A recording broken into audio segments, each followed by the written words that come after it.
Welcome back to Soft Light Theory, a channel where science meets softness and healing begins in the quiet moments. Tonight, you return to a space designed for rest, reflection, and renewal. This is not just a video, it's a gentle unfolding, a place where neuroscience becomes poetry, and your breath becomes the bridge between knowledge and peace.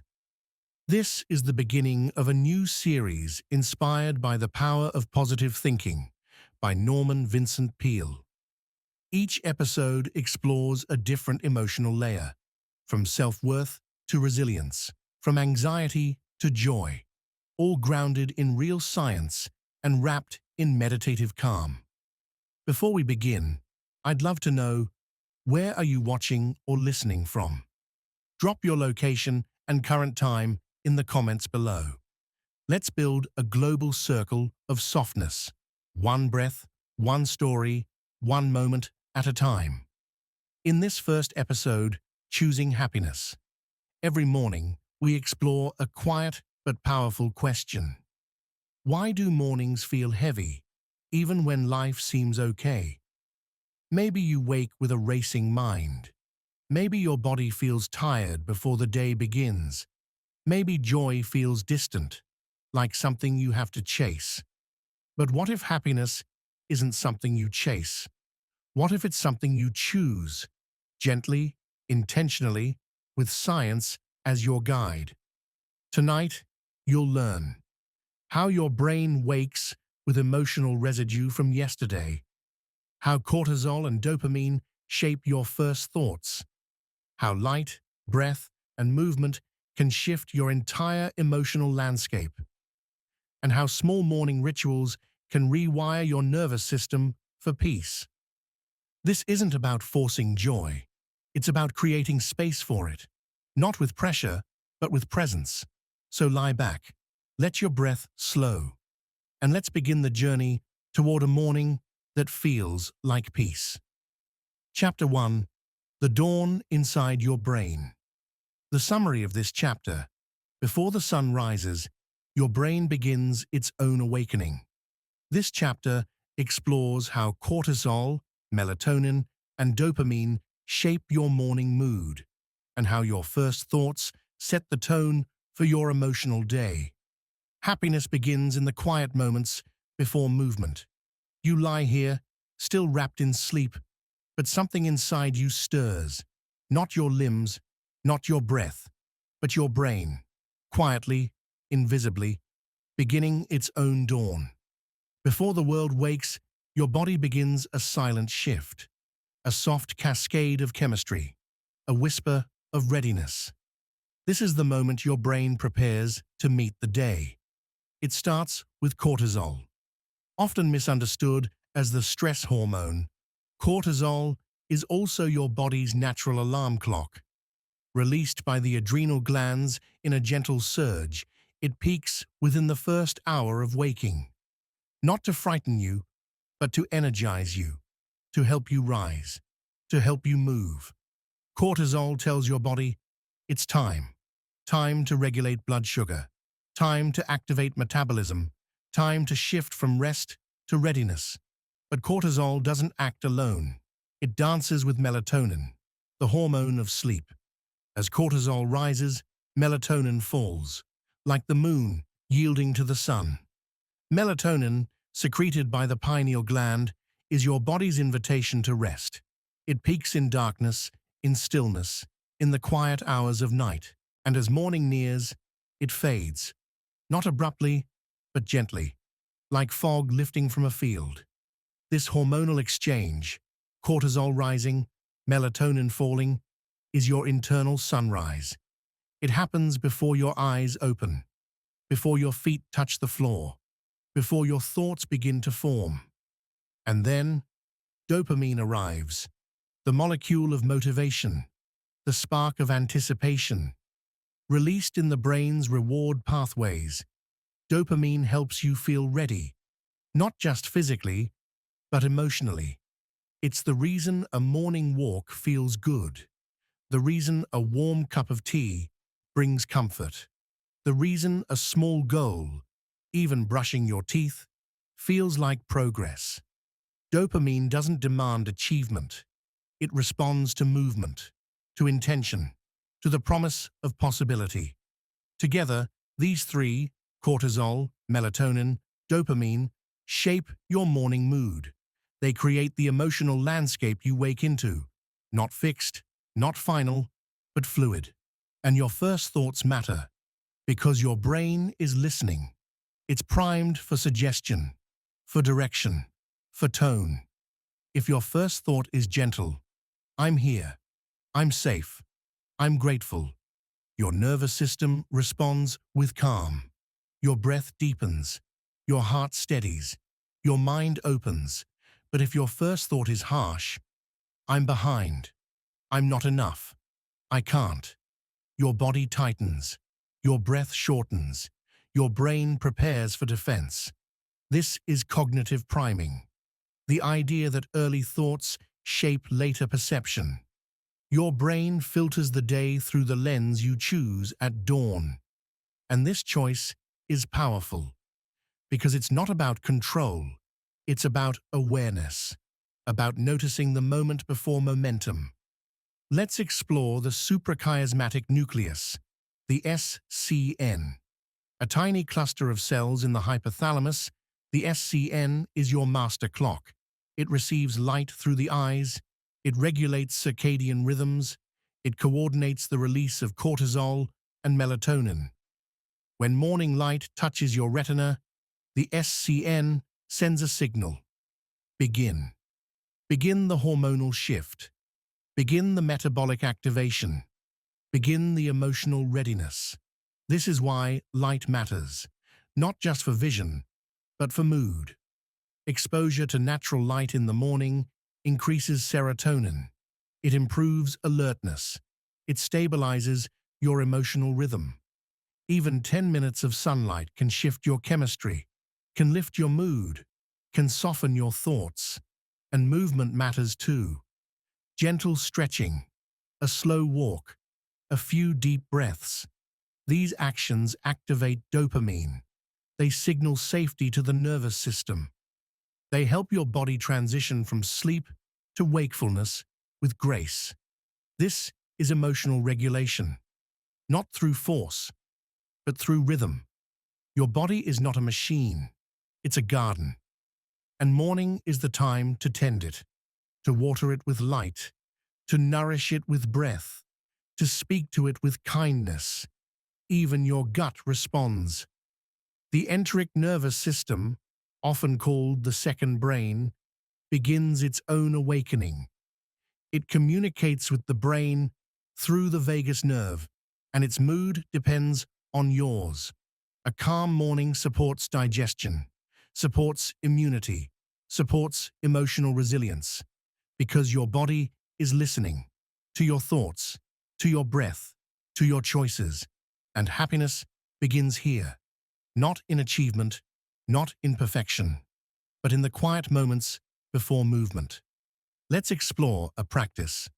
As you wake, before reaching for your phone, pause.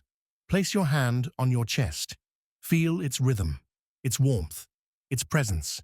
Now whisper, I'm here, I'm safe, I'm grateful. Let these words settle. Let them shape your chemistry. Let them become your emotional sunrise. Because your brain is not just waking, it's listening, it's learning, it's becoming, and you are the guide. Tonight, as you lie here, preparing for sleep, remember, tomorrow begins before you open your eyes, and your first thought is a seed. Plant it gently, water it with breath. Let it grow into peace. And as you drift, held by this quiet truth, a new question begins to rise. If your morning mood is shaped by chemistry, can your first movement shape your emotional momentum? Next, we'll explore how light becomes a biological invitation to joy, how it regulates your circadian rhythm, lifts serotonin, and helps your body bloom into emotional clarity. You'll learn how stepping into brightness becomes a ritual of awakening. Chapter 2. The Science of Morning Light. The summary of this chapter: light doesn't just illuminate, it regulates. You'll learn how sunlight affects your circadian rhythm, serotonin levels, and mental clarity, and how stepping into light becomes a biological invitation to joy. Your body blooms with brightness. You lie here, eyes still closed, wrapped in the hush of morning. Outside, the sky begins its slow unveiling. A soft spill of light touches the horizon. And though you haven't moved, your body begins to listen. Light is not just brightness. It's rhythm. It's instruction. It's the language your body speaks to know when to wake, when to rest, when to feel. As dawn arrives, your brain receives its first signal. Not through thought, but through light. Photons enter your eyes, even through closed lids. They travel to the suprachiasmatic nucleus, the SCN, a tiny cluster of cells in your hypothalamus, your master clock. The SCN begins its work. It regulates your circadian rhythm, the 24-hour cycle that governs sleep, alertness, hormone release, and mood. And light is its conductor. When morning light enters your retina, it tells the SCN, begin. Begin the shift from melatonin to cortisol. Begin the rise of serotonin. Begin the emotional awakening. This is why light matters, not just for vision, but for vitality. It's the difference between grogginess and clarity, between emotional fog and gentle focus. Let's pause with serotonin. Often called the happiness chemical, serotonin is a neurotransmitter that regulates mood, appetite, and sleep. Its production is triggered by light. When sunlight touches your skin and eyes, your brain begins to release serotonin. You feel steadier, more present, more alive. Even 10 minutes of morning sunlight can shift your chemistry, can lift your mood, can soften your thoughts. This is not imagination. It's biology. It's the quiet science of brightness.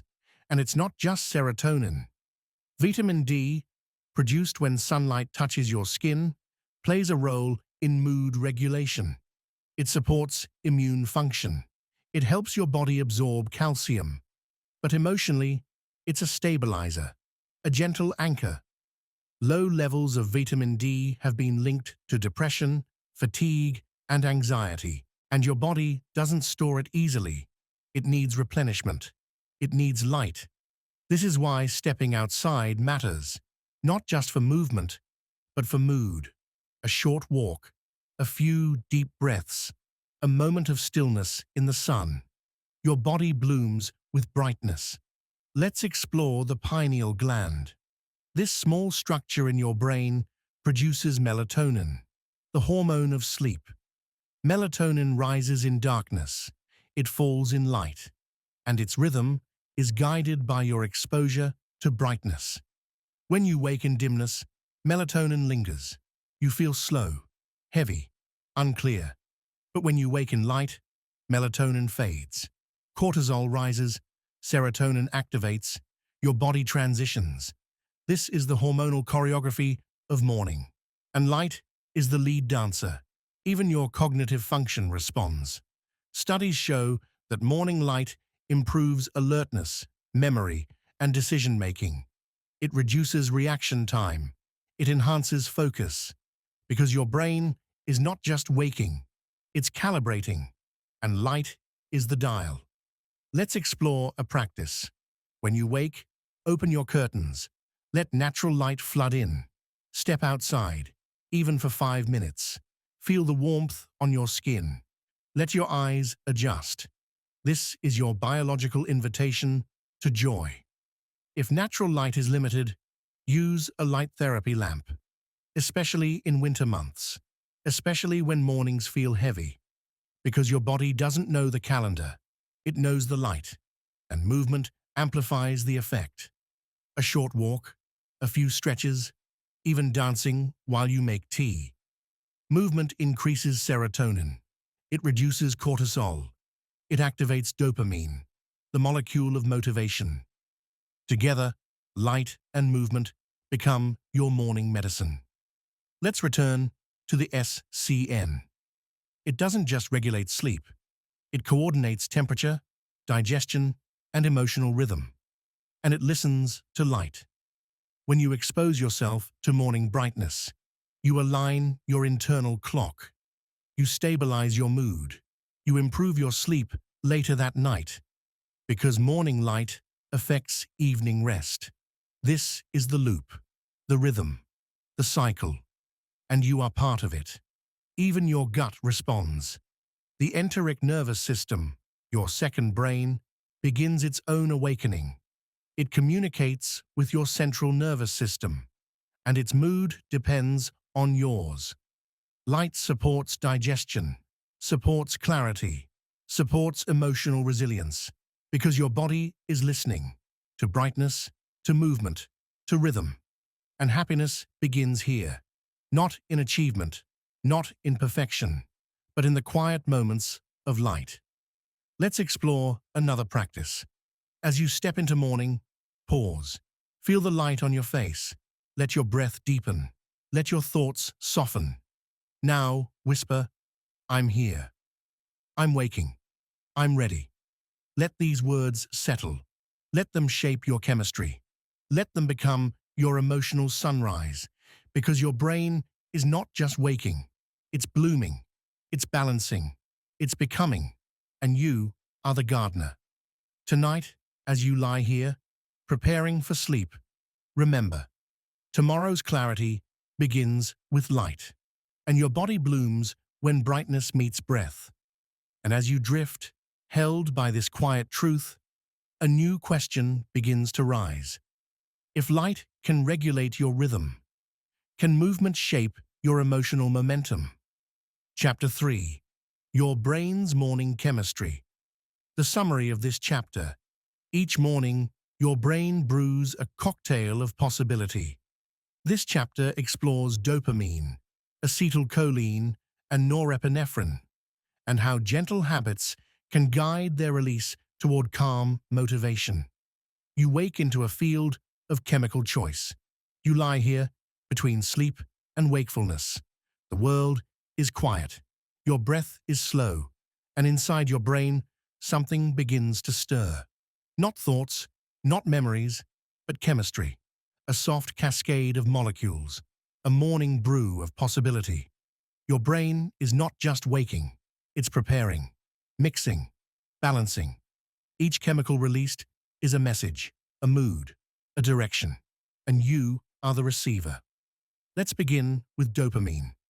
Often called the motivation molecule, dopamine is more than reward.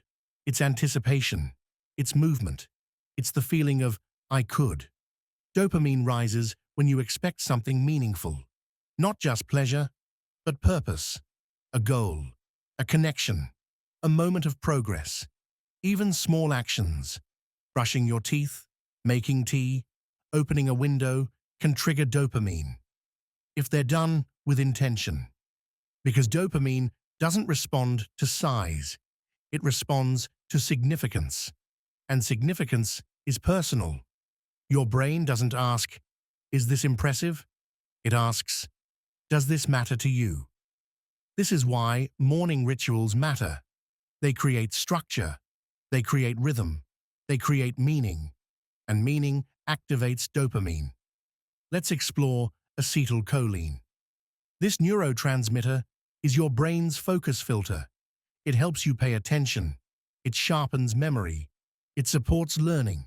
Acetylcholine rises when you engage, when you move, when you notice. It's released in response to novelty, to curiosity, to gentle challenge, a new scent, a different route, a question you haven't asked before. These moments wake your brain, not with urgency, but with clarity. Acetylcholine says, be here. And your mind listens. Even your breath responds. It becomes deeper, more rhythmic, more present, because attention is embodied. Let's pause with norepinephrine. This molecule is often linked to alertness. It's part of your brain's arousal system. It helps you wake.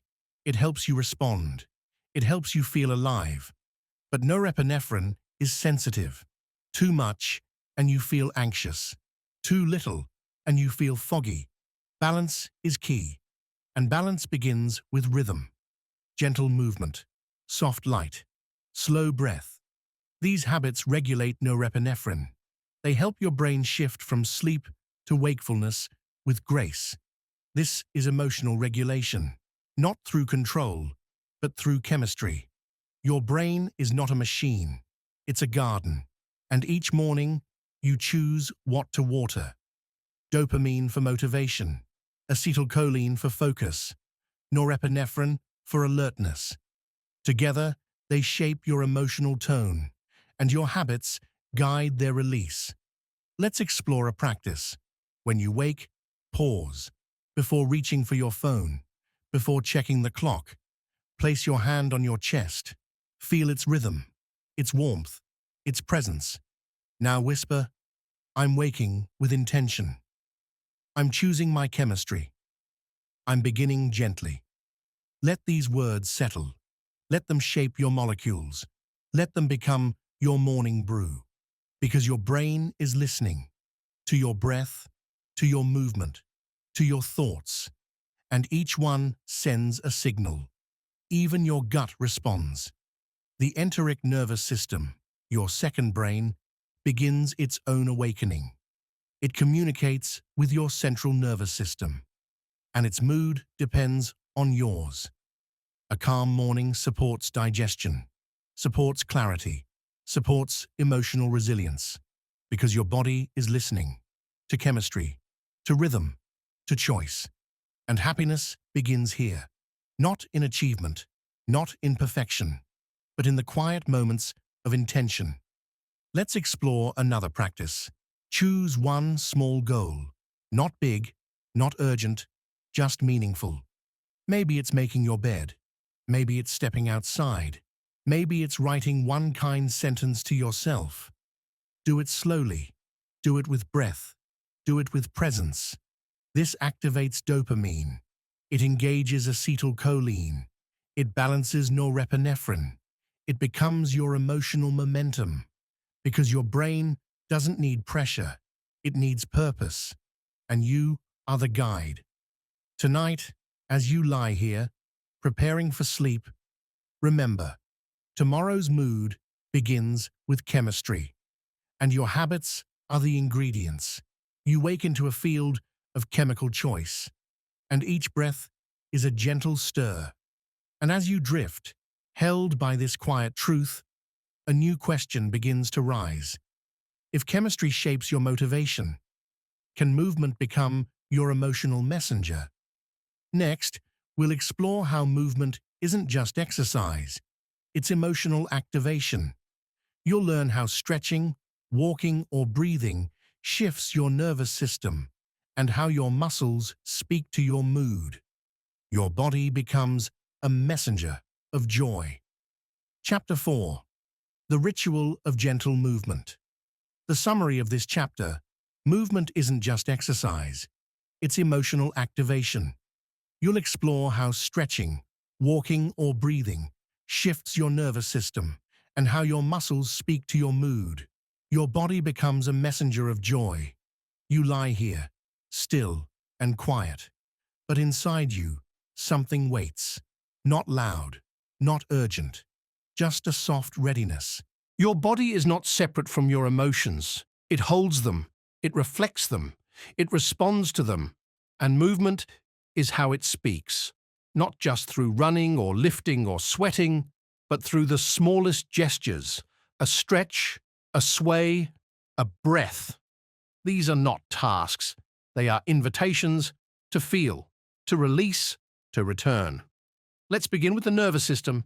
It has two branches: the sympathetic, for alertness, action, protection, and the parasympathetic, for rest, digestion, healing. Movement activates both. But gentle movement favors the parasympathetic. It tells your body you're safe. You can soften. This is why slow walking calms you. Why stretching eases anxiety, why breathwork grounds you, because your body listens and movement is its language.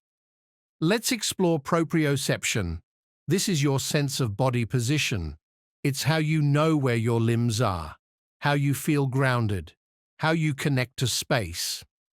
Proprioception is regulated by receptors in your muscles and joints.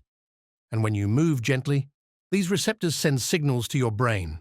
They say, "I'm here, I'm balanced, I'm okay." This calms the amygdala, your brain's alarm system. It reduces cortisol, it increases serotonin, because movement is not just physical, it's emotional regulation. Even your breath responds. When you move, your breath deepens, it becomes rhythmic, it activates the vagus nerve. This nerve connects your brain to your heart, lungs, and gut. It's the highway of calm, and movement is the on-ramp. Let's pause with stretching. When you stretch, you lengthen muscle fibers, you increase blood flow, you release tension, but emotionally, you also signal safety. You tell your body, "I'm not bracing anymore. I'm not preparing for threat. I'm opening." This shift is subtle but powerful because your body remembers. It holds stress in muscles, in posture, in breath, and movement helps it release. Let's explore walking. Not fast, not forced, just rhythmic. Walking activates bilateral stimulation, a process where both sides of the body engage in sequence. This calms the brain. It helps process emotion. It supports integration. Even 5 minutes of walking can shift your mood, can clear mental fog, can restore emotional balance. Because your body is a messenger, and movement is its message. Let's explore a practice. When you wake, before rushing, pause. Stand slowly, stretch your arms overhead, feel your feet on the ground, take 3 deep breaths, then walk. Not far, not fast, just present. Let your body lead, let your breath follow, let your thoughts soften. This is your morning ritual, not for fitness, but for feeling. Because movement isn't about performance, it's about presence. Even your muscles respond. They release stored tension, they improve circulation, they support emotional clarity. This is myofascial release, the softening of connective tissue. And it happens through gentle movement. Your body becomes more fluid, more open, more expressive, and your mood follows. Let's explore breathwork. When you move with breath, you create coherence. Your heart rate stabilizes, your brain waves synchronize, your emotions settle. This is heart-brain alignment, and it's supported by movement.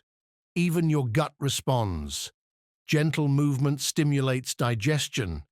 It supports the enteric nervous system. It improves mood, because your gut is your second brain, and it listens to your body. Let's explore another practice. Choose one movement you love. Maybe it's swaying to music. Maybe it's stretching in sunlight. Maybe it's walking barefoot. Do it slowly. Do it with breath. Do it with intention. Let it become your ritual, your rhythm, your return. Because your body is not just a vessel, it's a guide, a healer, a messenger, and movement is its medicine. Tonight, as you lie here, preparing for sleep, remember, tomorrow's clarity begins with motion, and your body blooms when it's allowed to move. You are not just waking, you are unfolding. And as you drift, held by this quiet truth, a new question begins to rise. If movement speaks to your mood, can your first thought shape your emotional direction? Next, we'll explore how your first thought is a seed, how cognitive priming and gentle reframing shape your emotional lens, and how choosing a kind thought can change the way your entire day feels. You learn to plant peace before the day begins. Chapter 5. The Power of First Thoughts. The summary of this chapter: your first thought is a seed. This chapter explores cognitive priming, attentional bias, and the science of reframing, helping you choose thoughts that nourish instead of deplete. You learn to plant peace before the day begins.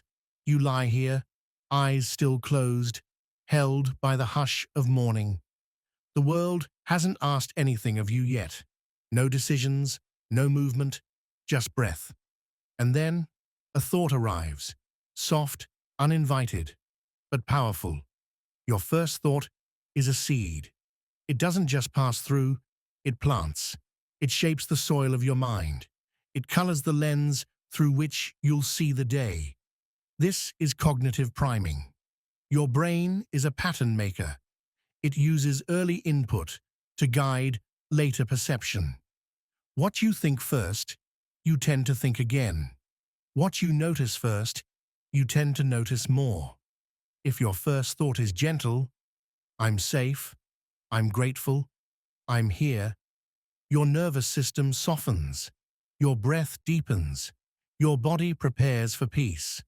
But if your first thought is harsh, I'm behind, I'm not enough, I can't, your body tightens, your breath shortens, your brain prepares for defense. This is attentional bias, the tendency to focus on what matches your emotional state. If you wake with fear, you'll notice threat. If you wake with kindness, you'll notice care. Your brain filters reality, not to deceive, but to protect. And your first thought sets the filter. Let's explore the prefrontal cortex. This part of your brain helps you plan, reflect, and reframe. It's active when you choose your thoughts, when you pause, when you redirect. Reframing is not denial, it's perspective. It's saying, this is hard, but I'm learning. This is uncertain, but I'm growing. This is imperfect, but I'm present. Reframing activates the prefrontal cortex. It calms the amygdala. It lowers cortisol. It increases emotional flexibility. And flexibility is resilience. Let's explore a practice. When you wake, before reaching for your phone, pause. Place your hand on your chest. Feel its rhythm, its warmth, its presence. Now ask, what is my first thought? Don't judge it, just notice. Then ask, is this thought nourishing? Is it kind? Is it mine? If it's not, gently choose another. Not forcefully, not urgently, just softly. Whisper, I choose peace. I choose presence. I choose kindness. Let these words settle. Let them shape your chemistry. Let them become your emotional sunrise. Because your brain is listening to your breath, to your tone, to your intention. Even your body responds. Your heart rate steadies. Your muscles soften. Your breath becomes rhythmic. This is emotional regulation, not through control, but through choice. Let's explore the default mode network, the DMN. This part of your brain is active during rest. It processes identity, memory, and self-talk. When your first thought is kind, the DMN becomes balanced. You ruminate less. You reflect more. You feel peace. Because your sense of self begins with your inner voice, and your inner voice begins with your first thought. Let's explore another practice. Write down one sentence each morning. Just one. A thought you want to carry. I am allowed to rest. I am learning. I am enough. This is cognitive anchoring. It gives your brain a reference point, a place to return when the day feels scattered. Even your gut responds. The enteric nervous system, your second brain, listens to your emotional tone. Kind thoughts support digestion, support immunity, support emotional clarity, because your body is listening to your thoughts, to your breath, to your rhythm. And happiness begins here, not in achievement, not in perfection, but in the quiet moments of choice. Let's explore the hippocampus. This part of your brain stores memory. It helps you recall patterns. It learns from repetition. When you choose kind thoughts consistently, the hippocampus remembers. It builds emotional habits. It creates neural pathways of peace. This is neuroplasticity, the brain's ability to change, to grow, to heal. And healing begins with thought. Not loud, not dramatic, just gentle. Tonight, as you lie here, preparing for sleep, remember, tomorrow's mood begins with a whisper, and your first thought is a seed. Plant it gently, water it with breath, let it grow into peace, and as you drift, held by this quiet truth, a new question begins to rise. If your thoughts shape your lens, can your beliefs shape your emotional gravity? Next, we'll explore how hopeful thinking activates the prefrontal cortex and dampens the amygdala, how your brain learns to expect safety through repetition, and how optimism becomes a neural habit that supports emotional resilience.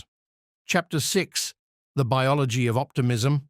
The summary of this chapter: optimism isn't naive, it's neurobiological. We'll explore how hopeful thinking activates the prefrontal cortex and dampens the amygdala, and how your brain learns to expect safety through repetition. Hope becomes a neural habit. You lie here, quiet and still. The day behind you, the night unfolding, and somewhere inside, a question rises. Can your brain learn to hope? Not as a wish, not as denial, but as a rhythm, a habit, a way of being. Optimism isn't just a feeling. It's a pattern, a neural signature, a biological possibility. Your brain is listening to your thoughts, to your tone, to your expectations, and it responds. Let's begin with the prefrontal cortex. This region, just behind your forehead, is your center for planning, reflection, and emotional regulation. When you think hopefully, I can try, things might improve, I'm not alone, the prefrontal cortex becomes active. It sends signals to the limbic system.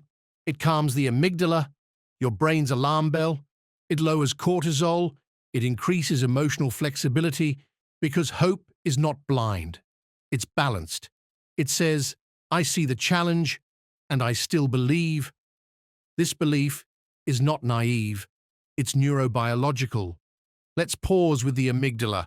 This almond-shaped structure deep in your brain scans for threat. It's fast. It's protective. It's essential. But it's also sensitive. When you expect danger, the amygdala becomes hyperactive. Your body tightens. Your breath shortens. Your thoughts spiral. But when you expect safety, even gently, the amygdala softens. Your body relaxes. Your breath deepens. Your thoughts open. This is emotional regulation, not through force, but through expectation. And expectation is learned. Let's explore neuroplasticity. Your brain is not fixed. It rewires, it adapts, it grows. Every hopeful thought strengthens a neural pathway. Every gentle reframe builds a bridge. Every moment of belief becomes a blueprint. Over time, these pathways become habits. Your brain begins to expect safety, to anticipate calm, to lean toward light. This is the biology of optimism. Let's explore a practice. Each morning, write one hopeful sentence. Not grand, not forced, just true. I'm learning. I'm healing. I'm open to possibility. Repeat it softly. Let it echo. Let it settle. This activates the prefrontal cortex. It calms the amygdala.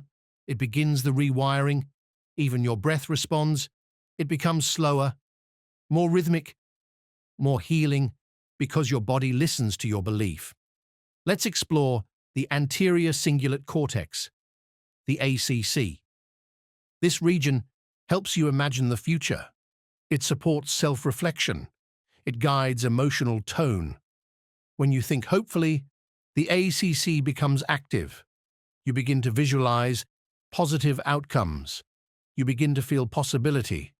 This isn't fantasy. It's simulation. Your brain rehearses hope, and rehearsal becomes reality. Even your immune system responds. Optimism lowers inflammation. It improves recovery. It supports resilience. Because your body heals better when it feels safe. And safety begins with belief. Let's explore another practice. When you feel discouraged, pause, place your hand on your heart, feel its rhythm, its warmth, its presence. Now whisper, I'm allowed to hope. I'm allowed to begin again. I'm allowed to believe. Let these words settle. Let them shape your chemistry. Let them become your emotional anchor, because your brain is listening to repetition, to rhythm, to tone, and hope becomes a neural habit. Even your gut responds. The enteric nervous system, your second brain, listens to emotional tone. Hope supports digestion, supports clarity, supports emotional balance. Because your body is a mirror, and optimism is the light. Let's explore dopamine. This neurotransmitter rises with anticipation, with movement, with meaning. Hope triggers dopamine. It says, something good might happen, and your brain prepares, not with urgency, but with openness. This openness is healing, because trauma closes, fear contracts, but hope expands. You begin to breathe differently, to move differently, to think differently, because your brain is not just reacting, it's choosing, and you are the guide. Let's explore another practice. Think of one moment, recent or distant, when you felt hopeful. Not perfect, just possible. Recall the feeling, the breath, the softness. Let it return. Let it remind you. Let it rewire you, because memory is medicine, and your brain stores hope.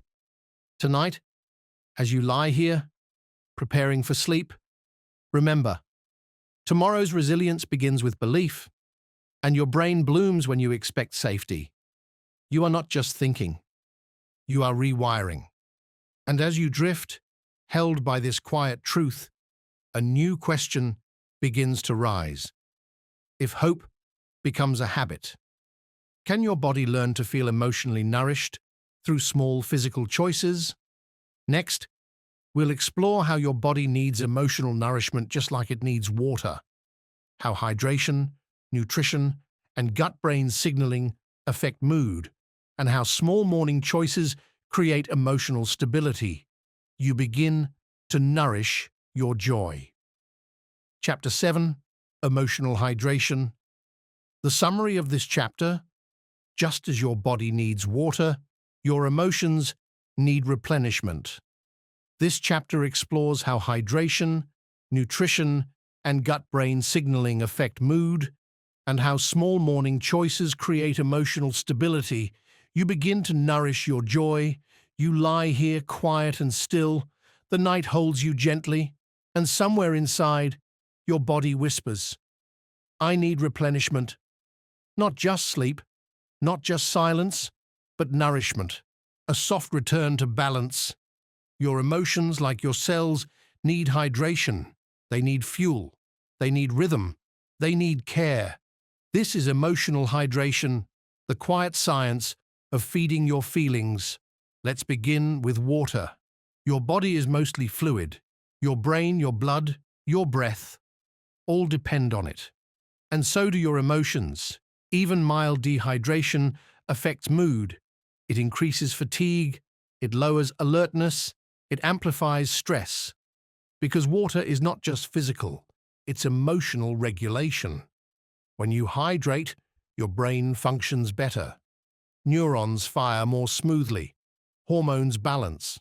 Thoughts soften. This is why your first sip matters, not just for thirst, but for tone. Let's explore the hypothalamus. This part of your brain monitors hydration. It regulates thirst. It communicates with the pituitary gland, and it influences mood. When you're dehydrated, the hypothalamus signals stress. Your body tightens, your breath shortens, your emotions become brittle. But when you drink, slowly, intentionally, the hypothalamus calms, your nervous system steadies, your mood begins to bloom. Let's explore a practice. Each morning, before coffee, before tasks, drink a glass of water. Feel it move through you. Let it become a ritual.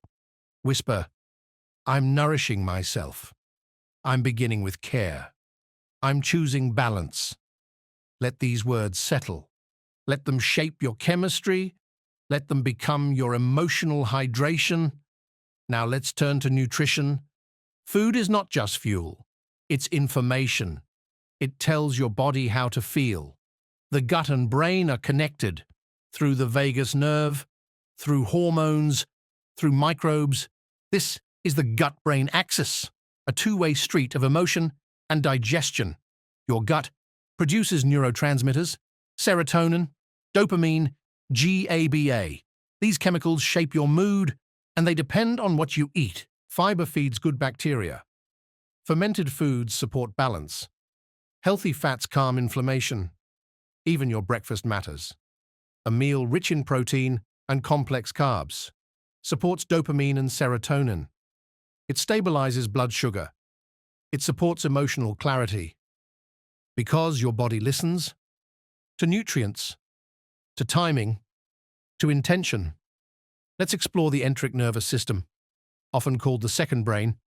It contains over 100 million neurons. It regulates digestion. It influences emotion. When your gut is calm, your mind is calm. When your gut is nourished, your mood is stable. This is emotional hydration, through food, through rhythm, through care. Let's explore another practice. Choose one nourishing breakfast, not perfect, just kind. Maybe it's oats with fruit. Maybe it's eggs with greens. Maybe it's tea with honey. Eat slowly. Breathe between bites. Let your body receive.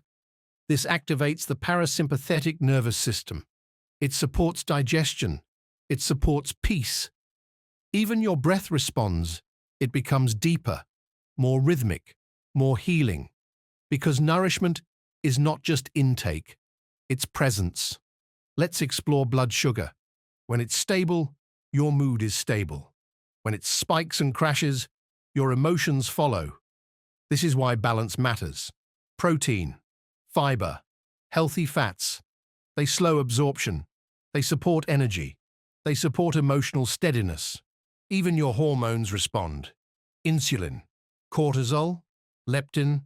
They regulate hunger. They regulate stress. They regulate mood. And they listen to your choices. Let's explore hydration again. Not just water, but electrolytes, sodium, potassium, magnesium. These minerals support nerve function, they support muscle tone, they support emotional clarity, a pinch of salt, a slice of banana, a handful of nuts. Small choices, big impact, because your body is a system and emotions are part of it. Let's explore the microbiome. Trillions of bacteria live in your gut. They influence digestion. They influence immunity. They influence mood. A diverse microbiome supports resilience. It reduces inflammation. It supports serotonin production. And it's shaped by food, by fiber, by fermented choices, yogurt, kimchi, sauerkraut. These are not trends. They are tools. Let's explore another practice. Add one gut-friendly food to your morning, not for perfection, but for peace. Let it become a ritual, a rhythm, a return, because your emotions need feeding, and your body knows how. Even your skin responds. Hydration supports elasticity. Nutrition supports glow. Mood supports expression. You begin to feel whole, not just rested, but nourished. Tonight, as you lie here, preparing for sleep, remember, tomorrow's joy begins with replenishment. and your emotions bloom when your body is fed. You are not just waking, you are nourishing. And as you drift, held by this quiet truth, a new question begins to rise. If nourishment supports stability, can your inner voice become a mirror of emotional kindness? Chapter 8. The Mirror of Self-Talk. The summary of this chapter: your words to yourself shape your biology. We'll explore how affirmations, tone, and internal dialogue affect cortisol and oxytocin, and how kindness becomes a physiological shift. You learn to speak gently to your own mind. You lie here, quiet and still. The world outside has softened, and inside, your thoughts begin to stir. Not loud, not urgent, just present.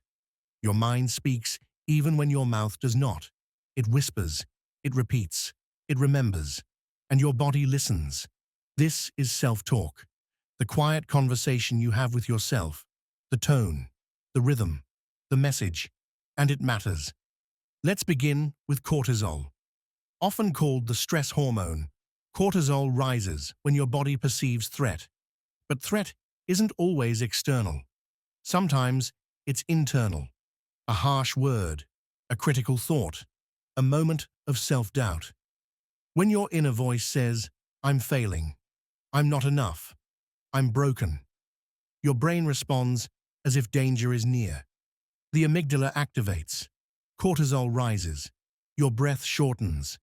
Because your body doesn't distinguish between outer and inner threat. It responds to tone, to language, to belief. Now let's turn to oxytocin. This hormone is often called the love molecule. It rises with connection, with safety, with kindness. When your inner voice says, "I'm trying, I'm learning, I'm worthy," oxytocin flows. Your heart rate steadies, your muscles soften, your breath deepens. Because kindness isn't just emotional, it's chemical. Let's explore the ventromedial prefrontal cortex, the VMPFC. This region helps regulate emotion. It's active during self-reflection, and it responds to affirmations. Studies show that when you repeat kind statements, the VMPFC lights up. It calms the limbic system. It reduces stress responses. This is neuroplasticity, the brain's ability to change, to rewire, to heal. And healing begins with language. Let's explore a practice. Each morning, choose one sentence. Not grand, not forced, just true. I am allowed to rest. I am doing my best. I am enough. Repeat it softly. Let it echo. Let it settle. This activates reward centers in the brain. It increases dopamine. It supports emotional resilience. Even your breath responds. It becomes slower, more rhythmic, more healing, because your body listens to your words. Let's explore the anterior insula. This region processes emotional awareness. It helps you feel your feelings. It helps you notice your tone. When your self-talk is kind, the insula becomes balanced. You feel more connected, more grounded, more whole, because kindness creates coherence. Let's explore another practice. When you catch a harsh thought, pause. Don't fight it. Don't judge it. Just notice. Then ask, would I say this to someone I love? If not, choose a gentler phrase. I'm overwhelmed, but I'm trying. I made a mistake, but I'm learning. I feel anxious, but I'm safe. This is reframing, not denial, but compassion. Reframing activates the prefrontal cortex. It calms the amygdala. It lowers cortisol. It becomes a physiological shift. Even your gut responds. The enteric nervous system, your second brain, listens to emotional tone. Kind self-talk supports digestion, supports immunity, supports emotional clarity, because your body is a mirror, and your words are the light. Let's explore the default mode network, the DMN. This network is active during rest. It processes identity. It shapes your sense of self. When your inner voice is kind, the DMN becomes balanced. You ruminate less. You reflect more.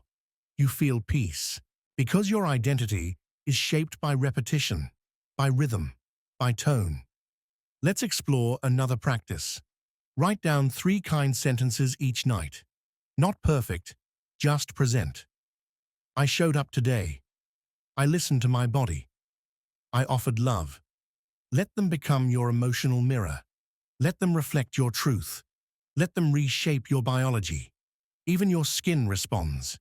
Oxytocin improves circulation. Kindness reduces inflammation. Peace becomes visible. You begin to glow. Not just emotionally, but physiologically, because your body is listening to your breath, to your tone, to your truth.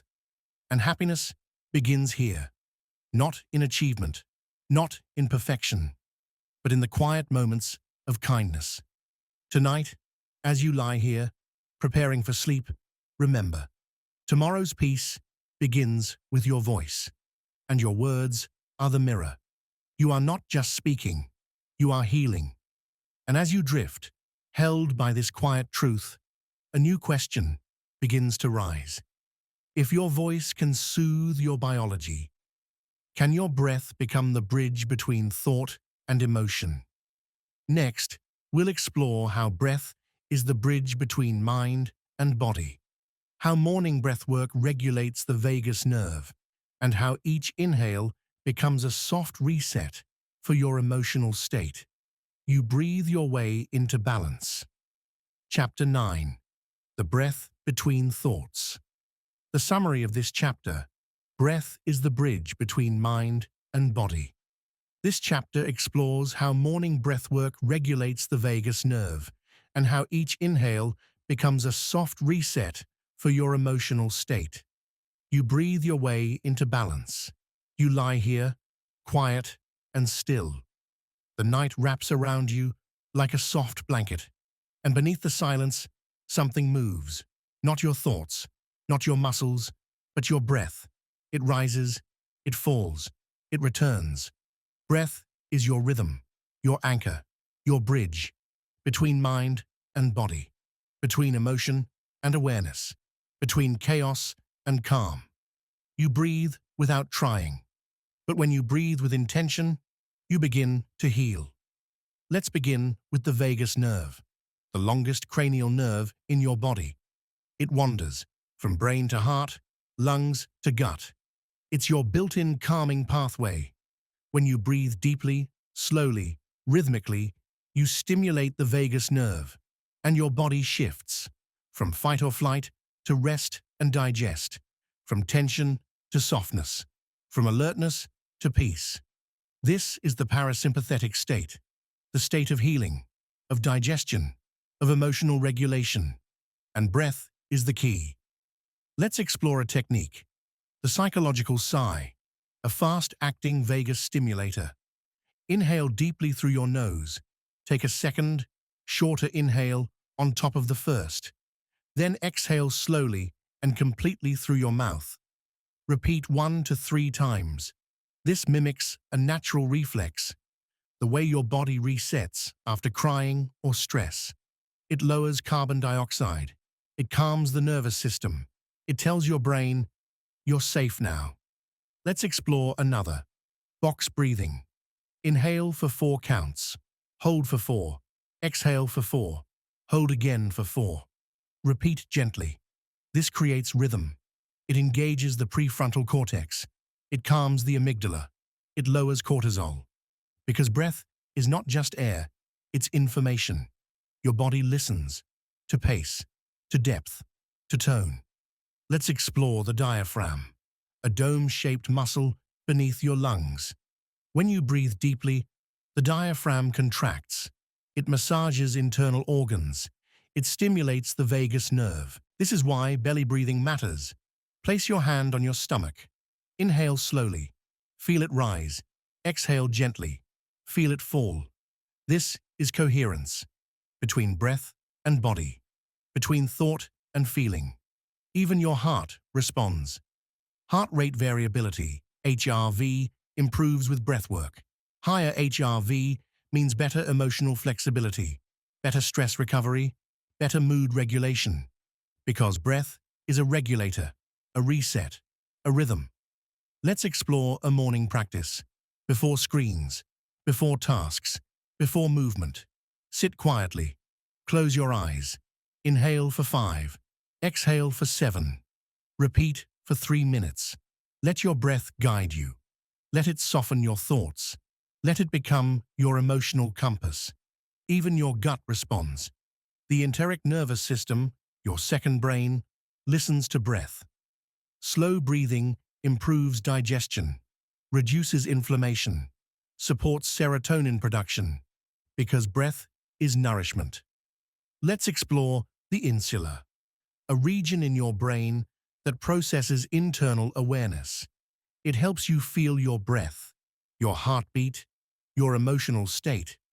When you breathe intentionally, the insula activates. You become more present, more embodied, more whole. This is interoception, the sense of your inner world. And breath is the doorway.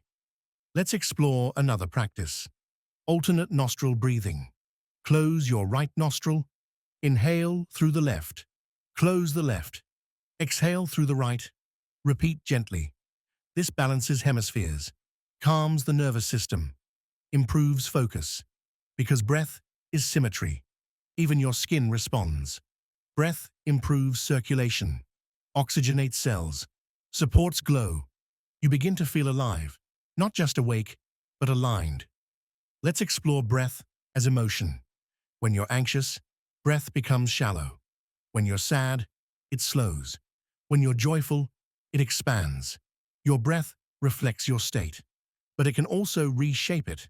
This is biofeedback, using the body to guide the mind. And breath is the simplest tool. Let's explore another practice. Ocean breath. Inhale through your nose, exhale with a slight constriction in your throat. Let it sound like waves. This soothes the nervous system. It creates rhythm. It invites calm. Because breath is music. Tonight, as you lie here, preparing for sleep, remember, tomorrow's balance begins with breath, and each inhale is a soft reset. You are not just breathing, you are bridging. And as you drift, held by this quiet truth, a new question begins to rise. If breath can reset emotion, can small victories reshape your sense of joy? Next, we'll explore how joy doesn't need grandeur. It lives in small victories. You'll learn how micro-accomplishments trigger dopamine and build momentum, and how celebrating tiny progress rewires your brain for resilience. You begin to trust your own rhythm. Chapter 10. The Happiness of Small Wins. The summary of this chapter: joy doesn't need grandeur. It lives in small victories. You'll learn how micro-accomplishments trigger dopamine and build momentum, and how celebrating tiny progress rewires your brain for resilience. You begin to trust your own rhythm. You lie here, quiet and still. The day behind you, the night unfolding. And somewhere inside, a question rises. What makes joy last? Not the grand moments, not the applause, but the quiet wins, the gentle progress, the small steps. Your brain doesn't wait for milestones. It responds to movement, to effort, to possibility. This is the science of small wins. Let's begin with dopamine. Often misunderstood as the pleasure molecule, dopamine is more about anticipation than arrival. It's the spark that nudges you forward, the whisper that says, try again. When you complete a task, even a tiny one, dopamine is released. Your brain lights up, your mood lifts, your motivation grows, because progress is rewarding, not just achievement. Let's explore the reward pathway. It begins in the ventral tegmental area, the VTA. Neurons here release dopamine. It travels to the nucleus accumbens, then to the prefrontal cortex. This circuit links desire to decision. It helps you choose. It helps you act. It helps you feel. And it's activated by small wins. Making your bed, sending a message, drinking water, writing one sentence. Each act is a signal, a message to your brain. I'm moving. I'm trying. I'm alive. Let's explore momentum. When dopamine rises, it creates a feedback loop. You feel good. You want more. You act again.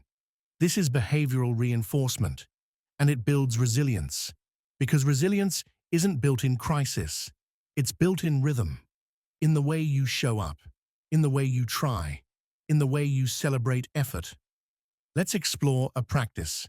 Each morning, write down one small goal. Not big, not urgent, just meaningful. I'll stretch for 5 minutes. I'll drink a full glass of water. I'll speak kindly to myself. Complete it. Notice it. Celebrate it. This activates dopamine. It builds momentum. It rewires your brain. Even your breath responds. It becomes deeper, more rhythmic, more healing. Because joy is embodied. Let's explore the prefrontal cortex. This region helps you plan, reflect, and regulate emotion. When you track progress, the prefrontal cortex engages.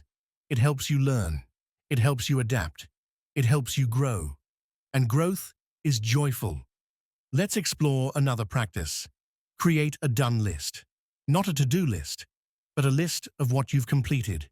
Even small things, especially small things. I replied to that email. I took a deep breath. I chose rest. This reinforces effort.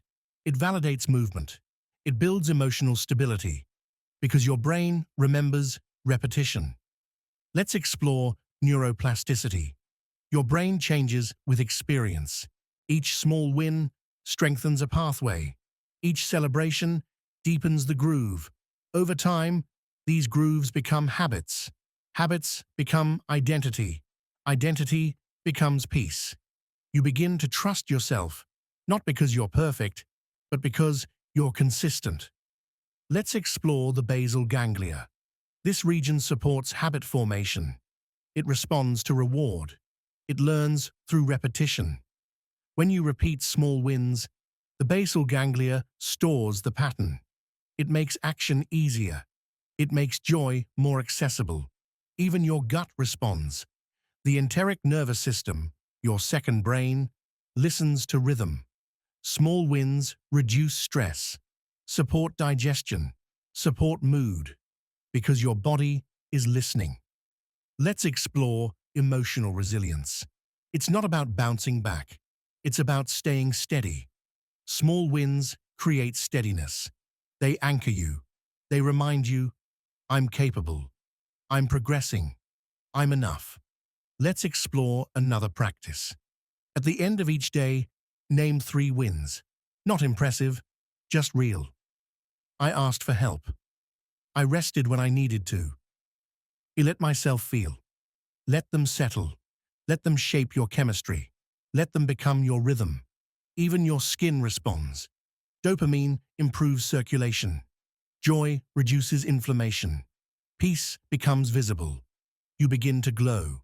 Not just emotionally, but physiologically. Because your body is a mirror, and small wins are the light. Let's explore the hedonic treadmill. The tendency to adapt quickly to big rewards. To return to baseline. To feel empty after achievement.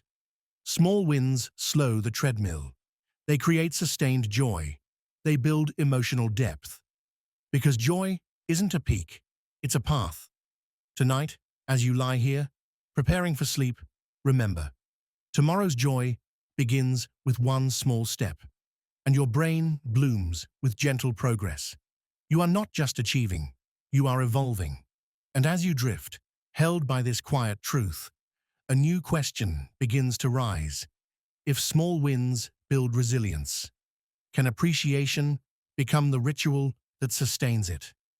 Next, we'll explore how spoken kindness affects others' nervous systems, how your words become medicine, and how blessing is not superstition, but emotional transmission.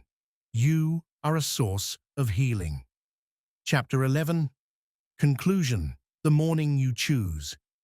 In this final chapter, we gather all the rituals, light, breath, movement, thought, and kindness, and shape them into a morning practice that's both scientific and soulful. You leave with a complete guide to waking with peace and a reminder: happiness isn't found, it's chosen, gently, every morning. You lie here, quiet and still. The night is soft around you, and somewhere inside, a new rhythm begins to form, not of sleep, not of dreams, but of intention. You are preparing to wake, not just from rest, but into choice, into clarity, into peace. This is the morning you choose, not the one that rushes you, not the one that forgets you, but the one that begins with softness. Let's gather what you've learned. Light is your first invitation. It touches your skin. It enters your eyes. It speaks to your brain. It tells your circadian rhythm: begin. It lifts serotonin. It lowers melatonin. It opens your emotional lens.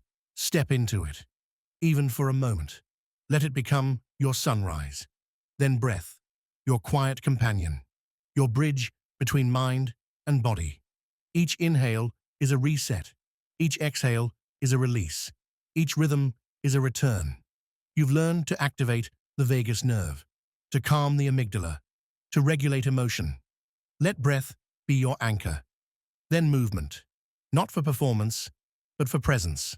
Stretch, walk, sway. Let your muscles speak to your mood. Let your body become a messenger of joy. Then thought. Your first thought is a seed. It shapes your lens. It guides your day. Choose it gently. I'm here. I'm safe. I'm enough. Let it settle. Let it bloom.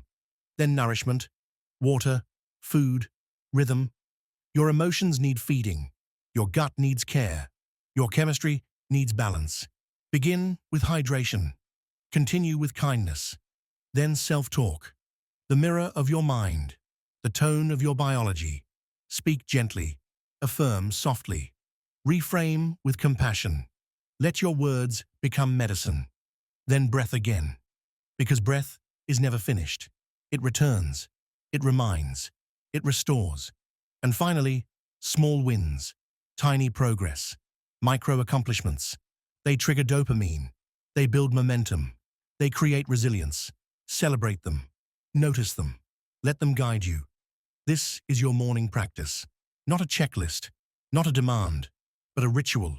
A rhythm. A return. You are not just waking. You are choosing. And happiness is not found. It's chosen. Gently. Every morning. Let's explore a final practice. Before you rise, pause. Place your hand on your chest. Feel its rhythm, its warmth, its presence. Whisper, I choose light. I choose breath. I choose kindness. Let these words settle. Let them shape your chemistry. Let them become your morning. Because your brain is listening. Your body is responding. Your heart is opening. And you are the guide.